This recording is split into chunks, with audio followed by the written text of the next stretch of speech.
Muito bom dia, queridos irmãos e irmãs. É uma alegria estar aqui novamente para expor a palavra de Deus, que ela é vida para as nossas almas, é água, é alimento, né, para as nossas vidas, para nos edificarmos, para crescermos, para sermos mais conformes à semelhança de Jesus. Irmãos, hoje vamos meditar numa oração e eu daria por título Um homem de joelhos, uma igreja de pé. Vamos olhar para a oração de Paulo em favor dos Efésios. Então peço aos irmãos que abram em Efésios capítulo 3, versículo 14. Efésios 3, 14. Por vezes ouvimos dizer que teologia mata, ou que doutrina é coisa fria e sem emoções.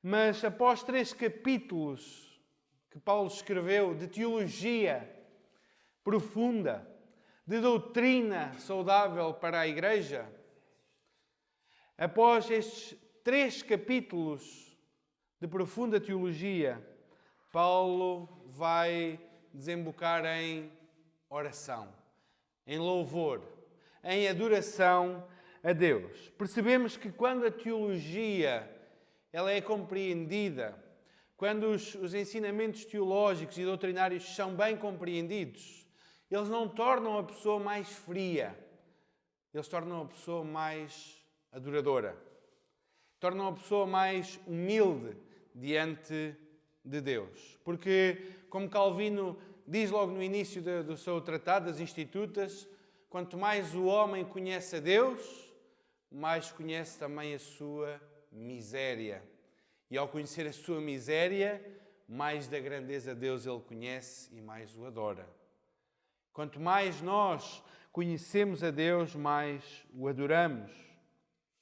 Irmãos, já chegou a acontecer comigo, e não é para glória, para vanglória, mas estar a estudar alguns assuntos doutrinários e ter que fazer uma pausa porque o choro não terminava, por causa das verdades que vinham ao meu coração, que vinham à minha mente, que me levavam não só a dizer, ok, é assim, este ponto, este e este, mas a adorar ao Senhor, por causa das verdades que Ele me mostrava através da Sua palavra.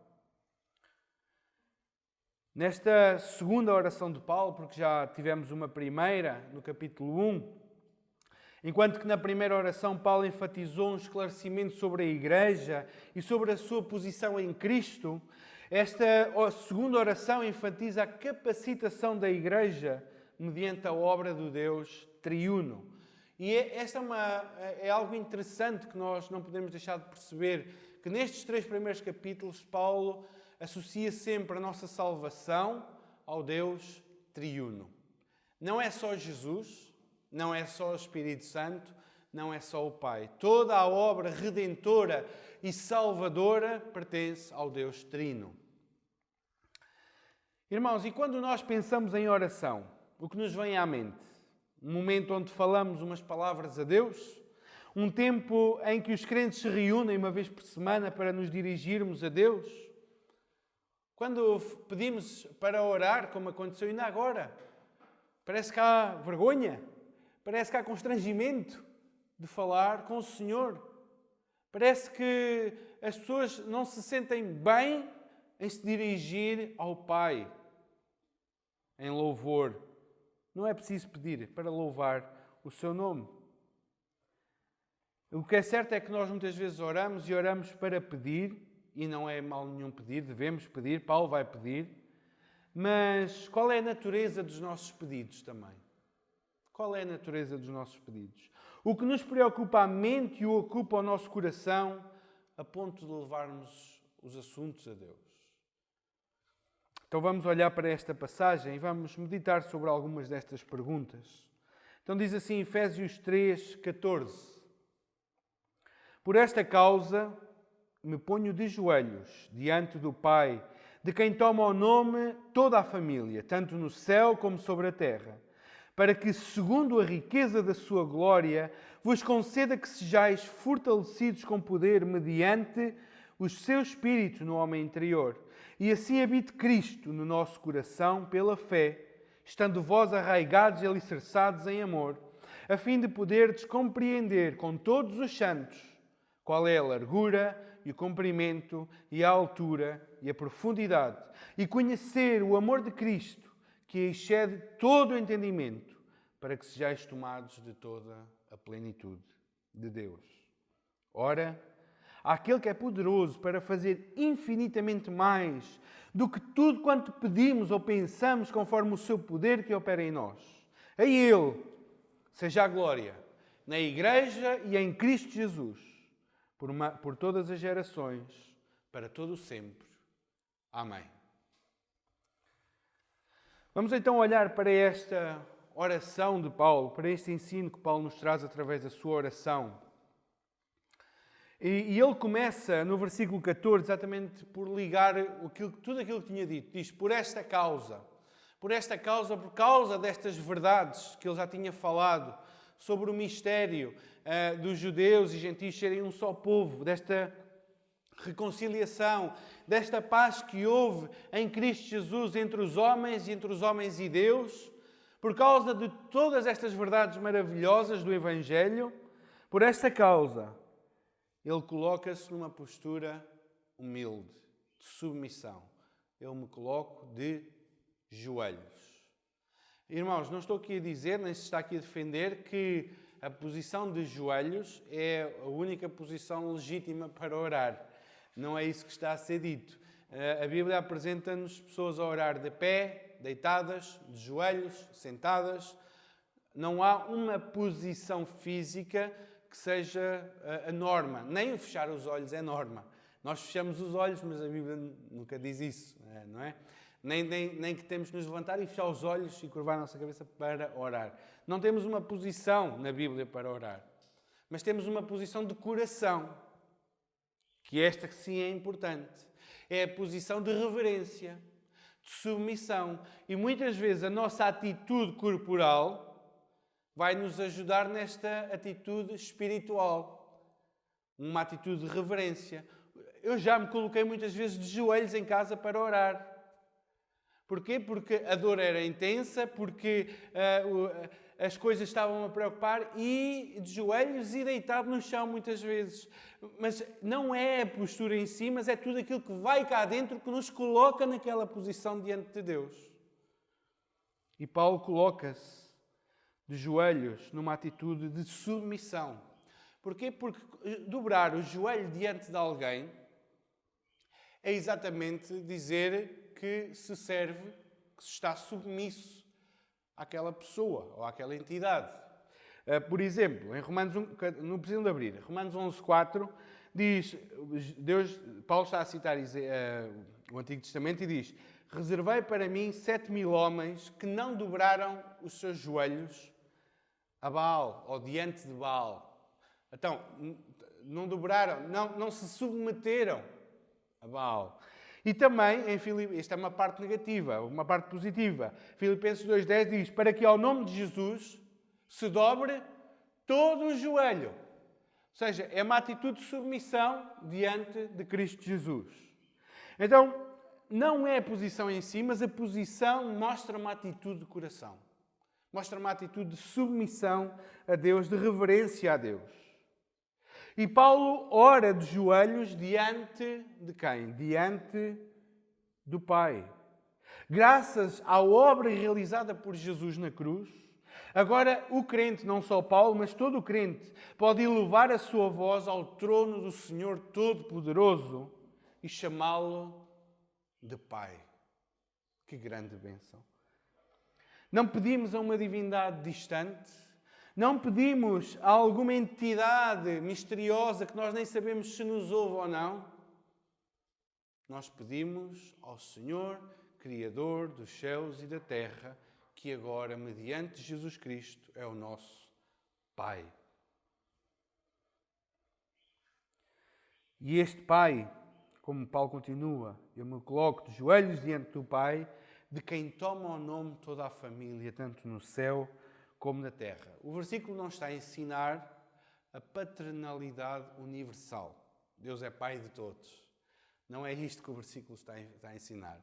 Se olharmos para o contexto anterior, quem é a família? Família são judeus e gentios num só corpo. Esta é a família que Paulo tem estado a falar. E o que Paulo está aqui a dizer, que Deus é o Pai de toda a família. E tanto no céu como na terra, é tanto a família ou a igreja vitoriosa, que já morreu, os crentes que já partiram e estão no céu, como a igreja militante, que ainda está na terra. Então, não há duas famílias. Há uma única família onde alguns dos membros já foram separados dos outros pela morte, temporariamente. Mas a verdade é que todos nós, tanto nós os que ainda estamos aqui, como os amados irmãos que já partiram para o Senhor, todos nós pertencemos à mesma e única família que durará para todo sempre.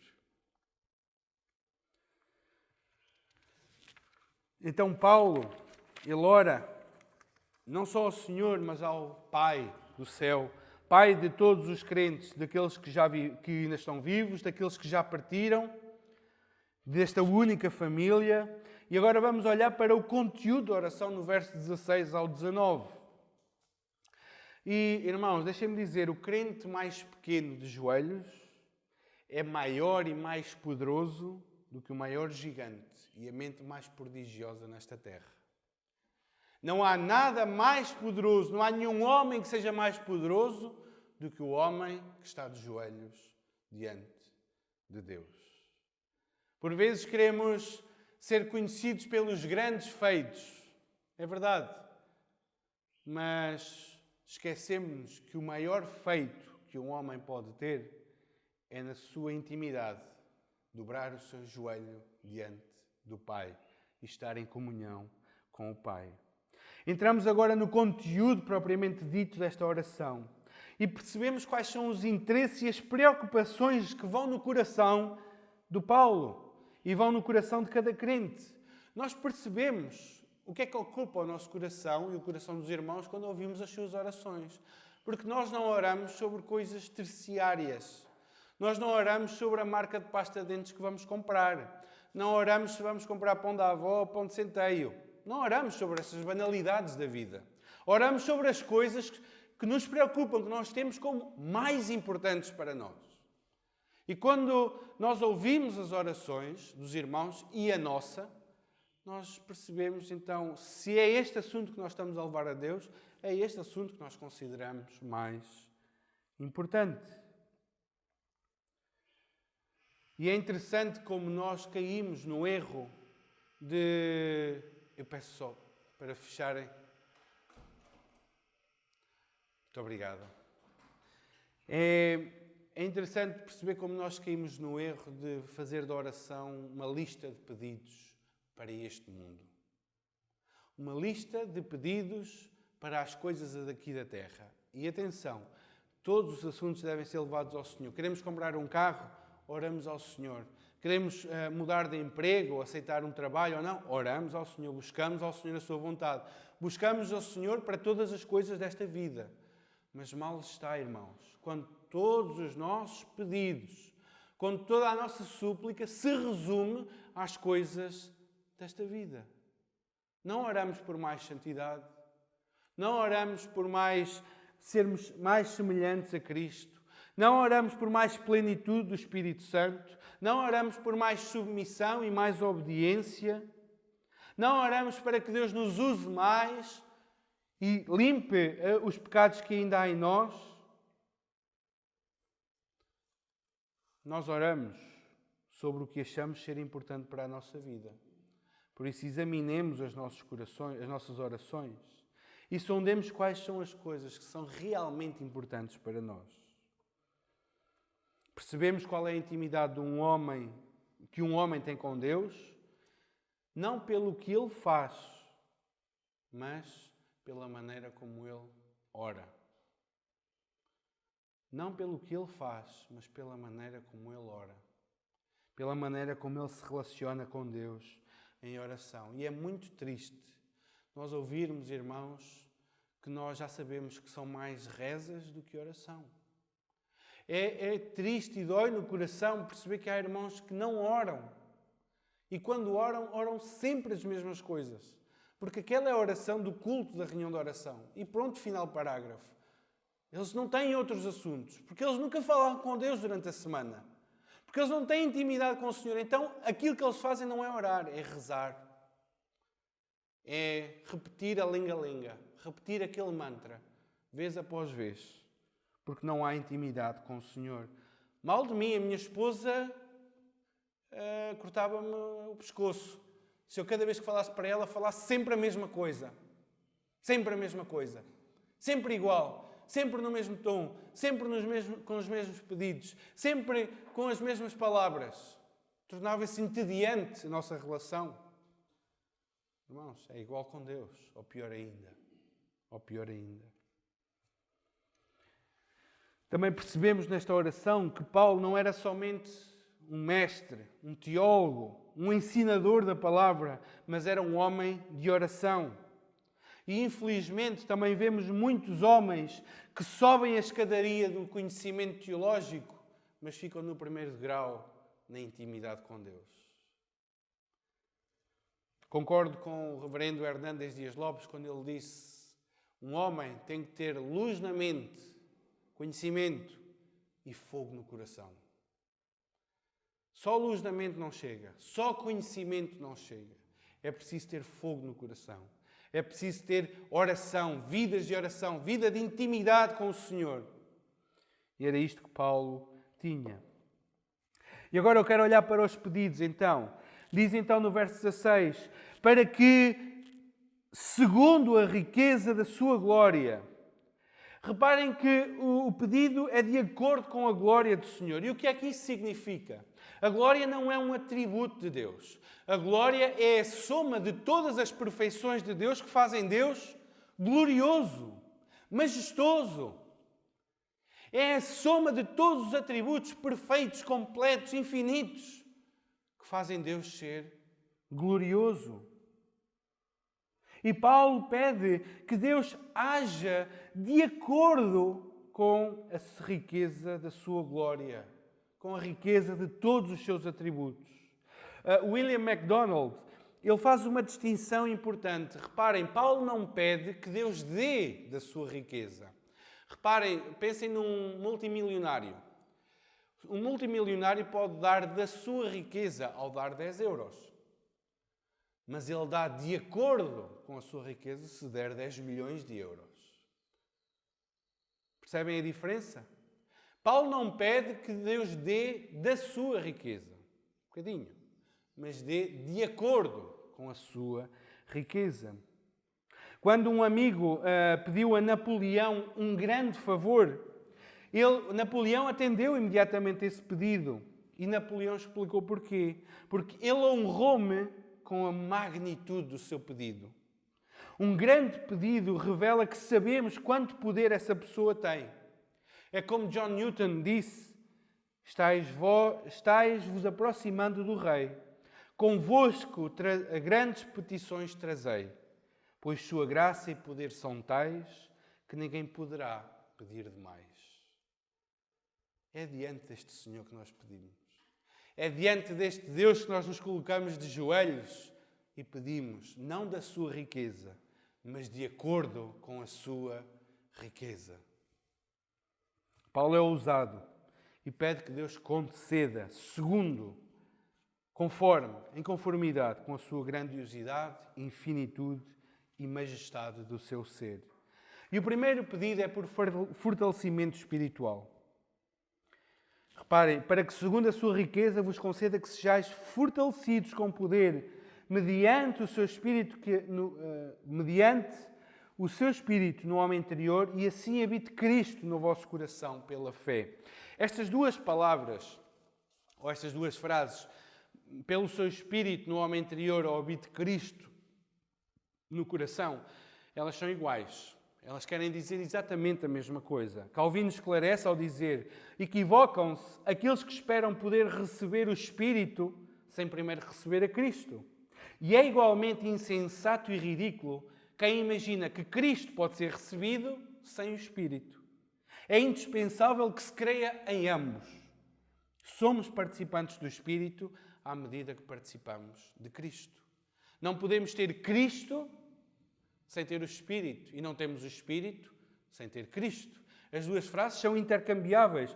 Paulo, não é preciso ir para Calvino, mas Paulo, em Romanos 8,9, diz: vós, porém, não estáis na carne, mas no Espírito. Se de facto, reparem, Espírito, se de facto o Espírito de Deus habita em vós. E se alguém não tem o Espírito de Cristo, este tal não é dele. Ter o Espírito é ter a Cristo. Ter a Cristo é ter o Espírito. Não há uma coisa sem a outra. E Paulo pede que os crentes sejam fortalecidos, tenham força, sejam revigorados mediante a habitação do Espírito. E nós pensamos assim: então, mas eles já não receberam o Espírito quando se converteram? Não é? Eles já não receberam o Espírito Santo, não foram selados com o Espírito quando se converteram? Cristo não passou a habitar no seu coração quando se converteram? Sim, é verdade. Mas eu concordo com John Stott quando ele diz que aqui não é uma questão de morar ou não morar, aqui é uma questão de intensidade. É de habitar e ser senhor da casa. É a imagem que nos é trazida de habitação, é exatamente de morar numa casa. E podemos perguntar: que cômodos, que divisões da nossa casa Cristo ainda não tem acesso? Imaginem vocês irem comprar uma casa e estão a ver a casa e gostam muito da casa e gostam do preço, está tudo bem, vão acordar e o vendedor vai-vos dizer: olha, eu vendo-vos a casa, só há lá um quarto que não é vosso, continua a ser meu. Vocês comprariam essa casa? Jamais. A mesma coisa acontece nós quando Cristo passa a habitar na nossa vida. Não há e não tem que haver divisões particulares que continuam a ser minhas. Não tem que haver áreas da vida que continuam a ser eu a dominar e eu a decidir. A partir do momento que Cristo habita na nossa casa, na nossa vida, todas as áreas, todos os assuntos familiares, relacionamentos, trabalho, hobbies, finanças, tudo passa a dizer respeito a Cristo. Ele comprou a casa é dele. Toda. E é interessante perceber que a palavra que Paulo usa aqui para a questão da habitação. Existem duas palavras no grego. A primeira é paroikeo, que significa habitar como estrangeiro. Imaginem os irmãos que vocês vão passar férias e vocês vão para um hotel e vocês estão, ou para uma casa alugada de férias, e vocês estão lá como? Temporariamente. Aquela é uma casa temporária, onde vocês estão uma noite, duas e depois vão embora. Mas a palavra que Paulo usa é katoikeo, que significa uma habitação permanente. É casa de residência. É casa de residência permanente. A habitação que Cristo faz no coração é permanente, é para ficar. E também está implícita a ideia de que Cristo deve se sentir em casa. Que Cristo deve se sentir bem na casa onde habita. E eu pergunto: Cristo tem prazer em habitar na tua vida? A tua vida é uma casa boa para ser habitada? Ou entra pouca luz? Tem muita sujidade ainda? Como é que Cristo se sentirá ao habitar na tua casa? Há um comentador, Warren Wiersbe, acho que é assim que se diz, dá-nos uma ilustração interessante. Imaginem duas casas, a tenda de Abraão e a casa de Ló. O Senhor visitou Abraão com os dois anjos e os dois anjos depois visitaram a Ló. Imaginem o prazer que terá sido a tenda de Abraão e imaginem o tumulto que foi a casa de Ló. Qual delas é a casa onde Cristo habita em relação a cada um de nós? Paulo ora ao Pai para que Cristo, por meio do seu Espírito, se estabeleça no coração dos crentes para fortalecer e reinar nas suas vidas. Esta maravilhosa verdade ela é recebida pela fé, diz, e assim habite Cristo no vosso coração pela fé. Pela fé. Assim como ser fortalecido é uma ação passiva, né? Nós não nos fortalecemos, nós somos fortalecidos quando Cristo e o Espírito passam a dominar a nossa vida. Nós somos fortalecidos, não nos fortalecemos. Assim também recebemos este benefício mediante a graça de Deus, pois ela é recebida pela fé. Calvino disse: pela fé não só reconhecemos que Cristo sofreu por nós e por nós ressuscitou dentre os mortos, mas também o recebemos, o possuímos e dele desfrutamos na qualidade do nosso Senhor e bendito Salvador. O segundo pedido é por amor. Reparem o que diz ainda no verso 17. Estando vós arraigados e alicerçados em amor. Paulo usa duas imagens, botânica e arquitetónica, para nos falar do mesmo conceito, da mesma ideia que está aqui implícita, que é uma questão de fundamento, uma questão de raízes, uma questão, é a base sobre a qual vai ser construída todas as coisas, todos os relacionamentos, é o amor. É o amor. Nós às vezes queremos construir em cima do conhecimento, e deve ter algum à mistura, em cima de métodos, não é fiável. A base para nós construirmos uma igreja saudável, a base do nosso relacionamento e para o crescimento da igreja é o amor. É o amor. A segurança de uma casa está nos seus alicerces. A segurança de uma árvore está nas suas raízes. E esta nova sociedade, esta nova família composta por judeus e gentios, deve ter como base dos seus relacionamentos o amor. Irmãos, é triste nós olharmos para este texto, percebermos esta oração, percebermos este pedido de Paulo, que o fundamento dele seja o amor.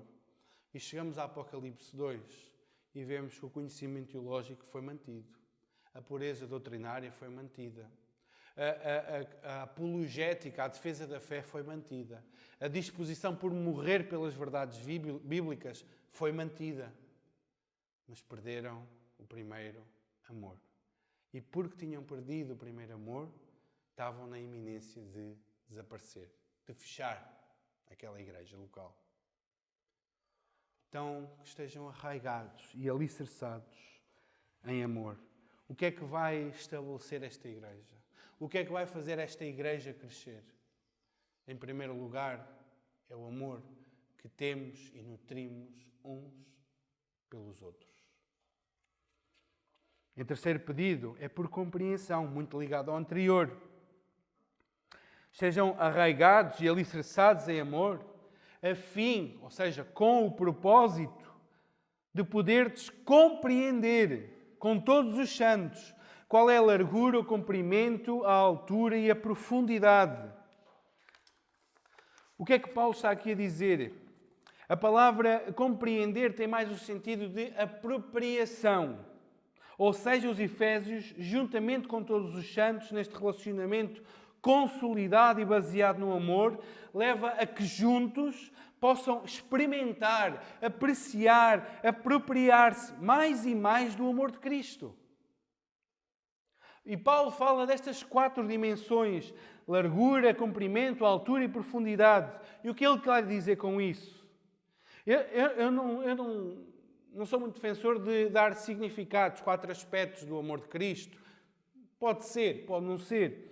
Mas aquilo que eu creio, ao olhar para aquilo que Paulo escreveu, é exatamente manifestar de alguma maneira a extensão e a infinitude deste amor que abrange todas as coisas, que vai em todas as direções. Mas reparem que este amor é experimentado, este amor é apreciado mediante os relacionamentos. O que é que ele diz? A fim de poderes compreender com todos os santos. Porquê? Porque é no nosso relacionamento que nós vamos conhecendo mais e mais do amor de Cristo. Através do testemunho pessoal, através de saber daquilo que Cristo fez ou agiu na vida deste irmão, daquela irmã, e nós conhecemos aspectos do amor de Cristo que nós nunca tínhamos experimentado. Experimentamos o amor de Cristo e apreciamos o amor de Cristo nos nossos relacionamentos na graça, na misericórdia, no perdão que vamos exercendo uns para com os outros.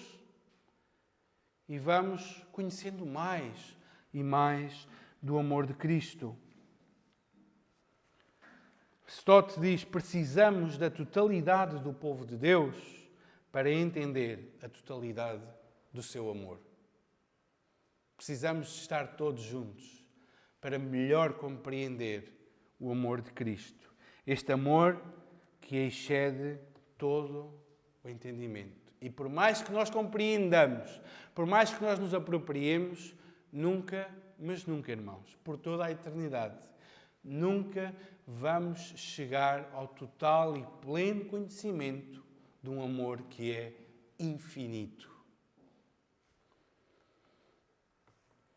E qual é o quarto pedido? É por plenitude. Paulo é ousado em seu pedido e ele termina esta série de pedidos no pináculo da montanha. Plenitude é uma palavra importante em Efésios, em Colossenses. A Cristo, aquele em quem habita toda a plenitude de divindade. É algo que está completamente cheio, não há espaços vazios. E Paulo faz este pedido, ele está a pedir que sejamos cheios. Reparem, nós não atingimos por nós mesmos, é Deus quem age em nós.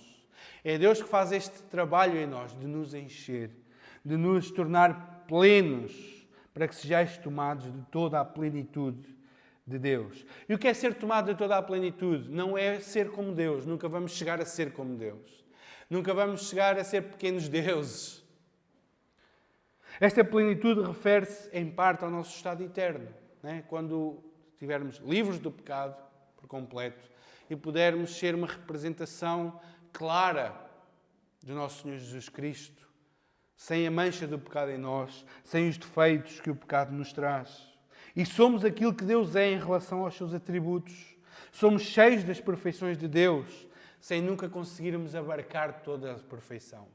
Eu gosto de uma ilustração. Um menino perguntou ao pai o que é inesgotável.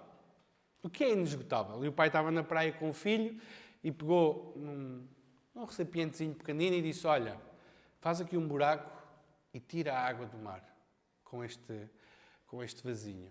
E o menino foi. E passado uns minutos, farto de ir e vir, ele: então pai, quando é que eu paro? E ele: olha, isto é inesgotável. Tu podes estar aqui o resto da tua vida. Tu nunca vais conseguir tirar toda a água do mar.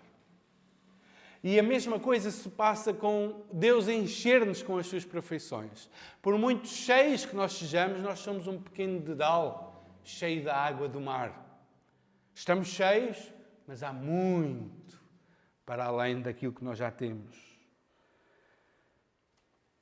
Apesar desta perspectiva futura, a verdade é que Paulo está a pedir algo também para o tempo presente. Ele está a dizer que, conforme nos vamos relacionando em amor, vamos conhecendo mais e mais do amor de Cristo, compreendendo esse amor, a sua extensão, e vamos nos apropriando mais desse amor. E conforme isso vai acontecendo na nossa vida, vamos sendo cheios das perfeições de Deus e da sua plenitude em nossa vida.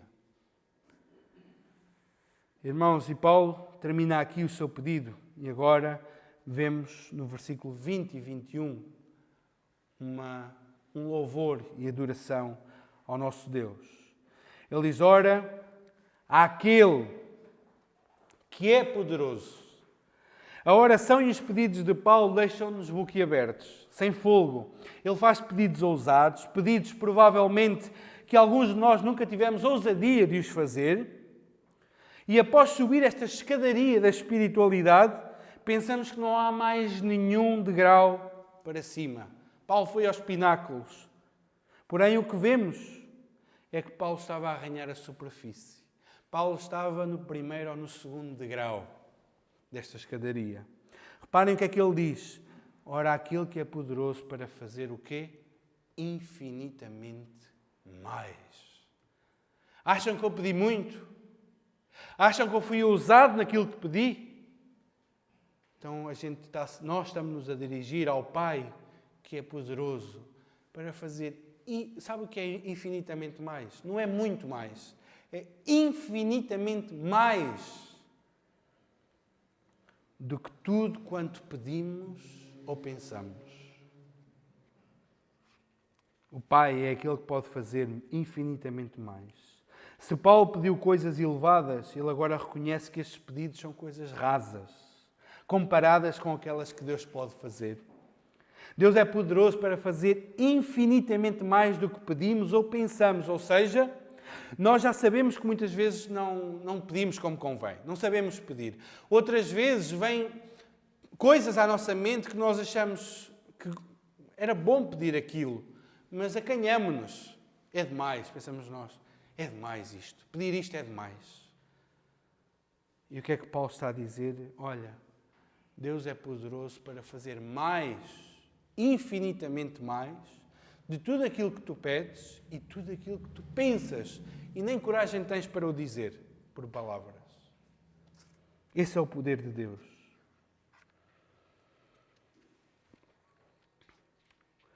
Quanto mais numerosas forem as bênçãos que esperamos de Deus, muito mais ainda a sua infinita liberalidade excederá sempre a todos os nossos desejos e pensamentos. Toda esta ação de Deus é mediante o seu poder que opera em nós. Reparem o que é que o texto diz. Ele é poderoso para fazer infinitamente mais do que tudo quanto pedimos ou pensamos, conforme ou de acordo com o seu poder, que é o seu Espírito Santo, que opera em nós. E Paulo termina com este louvor ao nosso Deus e Pai, a Ele, ao eterno e maravilhoso, ao poderoso e amoroso, ao justo e compassivo, a Ele seja a glória. A Ele seja toda a glória. Deus é glorificado por toda a criação, irmãos, por toda a natureza, por todos os anjos e por todos os seres celestiais. Mas há um grupo especial, há um grupo que se chama o seu povo, a sua igreja, que foi redimido e salvo. E este grupo é a montra de Deus, que dará glória a Deus por toda a eternidade. E será um testemunho por toda a eternidade da graça, da misericórdia, da justiça, da longanimidade, da misericórdia de Deus sobre nós. Por isso é que Paulo diz, a Ele a glória, na Igreja e em Cristo Jesus. No seu povo e na cabeça deste povo, que é Cristo Jesus. A sua Igreja e Jesus Cristo, que é o cabeça deste corpo, que é composto por judeus e gentios, escravos e livres, homens e mulheres, darão glória a Deus por toda a eternidade. Irmãos, este texto ajuda-nos a perceber realmente quais são as verdadeiras prioridades na nossa oração. Quais são a natureza dos pedidos que devemos levar diante de Deus. São as coisas deste mundo? Certamente. Certamente. Devemos levar essas coisas ao Senhor. Mas não fiquemos por aí. Não fiquemos com sopa rasa. Comamos alimento sólido e levemos ao Senhor as coisas eternas.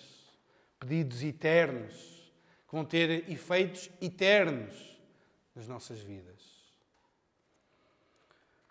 Percebemos também que vale a pena orar e clamar ao Senhor. Ele não só ouve o que pedimos, mas Ele sabe aquilo que muitas vezes é o desejo do nosso coração. Coisas que pensamos que são grandes demais e inibimos-nos de pedir.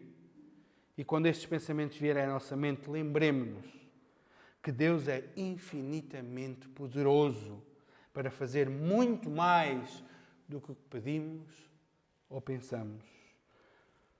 E por último, devemos entender como a vida cristã é vivida na dependência de Deus, do seu agir em nós, mediante a obra de Cristo e na presença do Espírito Santo em nós.